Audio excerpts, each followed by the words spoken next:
Next, Senator Hassan. Oh, thank you, Mr. Chair, and Secretary Kennedy, thank you for being here. I'd like to start by talking about the current measles outbreak, which I know is a concern for all of us here today.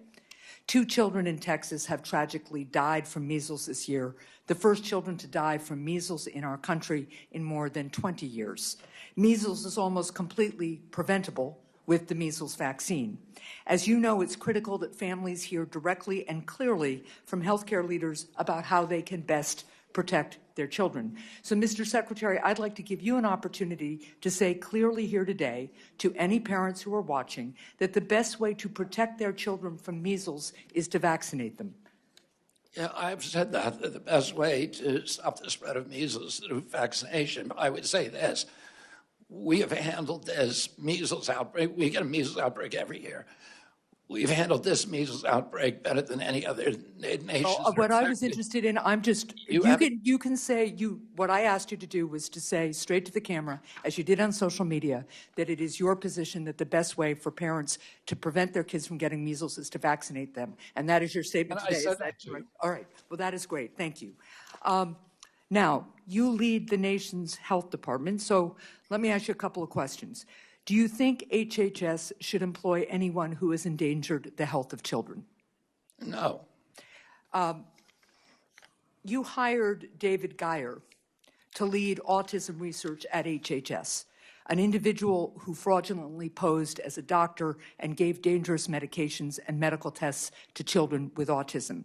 According to the state of Maryland's investigation, David Geier, who has no medical license or training, gave hormone blocker injections to children with autism who were as young as 8 years old, which the Maryland Board of Medicine said poses a substantial risk of harm.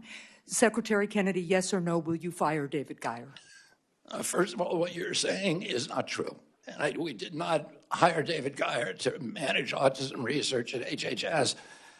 So what is his job? What is his job then? You just said some very defamatory things about a person who, by the way. So let me just be clear for the record. Those charges, Senator, I am going to correct the record on this. Let me tell you what the record says, and then I will hear from you. Last week, when Mr. O'Neill was here in his confirmation hearing, I submitted for the record the charge that the state of Maryland laid out. Now, if you'd like also for me to submit to the record with unanimous consent today the findings of the state of Maryland, which fined him $10,000 for practicing medicine without a license. He does not have a medical license, and for providing and instructing and giving children hormone blockers. That is what the finding of the Maryland Department, the state of Maryland, its medical licensing board was. And I'll submit that for the record, I hope with unanimous consent. I'm assuming that you don't know what I'm about to tell you, or you wouldn't say something that was so dishonest. You may or may not know that David Geier sued the American. I do know that. I do know that. That doesn't change the findings, nor does it change the experience of the parents who testified. That finding was reversed by court, and he was awarded $5 million. That is not true. Now let me ask. So I just want confirmation. David Geier is still at HHS. I wrote you a letter about this a month ago, and you have not responded. Well, I apologize for that. That's our bad, and I will respond. But David Geier is not managing autism research. So what is his job? What is his job at HHS? This is somebody who gave parents the impression that he was a doctor and gave hormone blockers to children as young as 8, telling them that hormone blockers would somehow magically help their kids with autism. His father His father is a doctor, but he is not. And his father was not in the room and did not, and he faked his father's signature according to the State Board of Medicine. And that ruling was overturned by a court. So what you're saying is just wrong. It's just a lie. And they were actually. The court said that the Maryland Board of Physicians was guilty of actual malice in fabricating those charges against David Geier. Well, we will pursue this. And I will submit for the record. So do you want to know why we brought David Geier in? Sure. Because it wasn't to run autism research.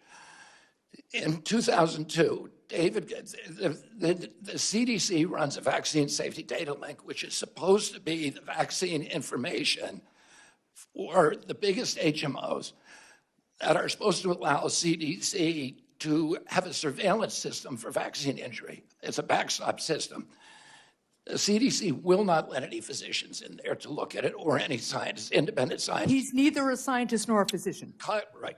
Congress ordered CDC to open it to the Geiers. So they are the only scientists who have ever been in there. But again, Mr. Geier is not a scientist. Thank you. Independent scientists. Okay, Senator Hessen's time's expired, but before we move on, did you have a unanimous consent request that I heard in there, Senator? Thank you, Senator Hawley. I did. A unanimous consent request for the printout of the website that shows Dr. Geier is not Dr. Geier, that's his father, Mr. Geier, is employed, and also a unanimous consent request for the finding from the Board of Licensing in Maryland. Without objection to both of those. And now, Mr. Kennedy, before we get to my time, do you want, if you'd like to finish your response, go ahead, and then I'll recognize myself. David Geier is the only living independent scientist who's seen the VSD inside. There's been a lot of monkey business with the VSD, including allegations of fraud. And he was hired by an independent contractor not as an HHS employee, but by an independent contractor to look at the documents that we were getting to the VSD to see if they conformed with what he saw between 2002 and 2016. And that's the only reason that he was brought in, to see if there was, there's so much information that has disappeared from that database. The only way we could find out what information disappeared was because he was the one guy who saw it. And just let the record show he's not a scientist. Thank you very much. All right.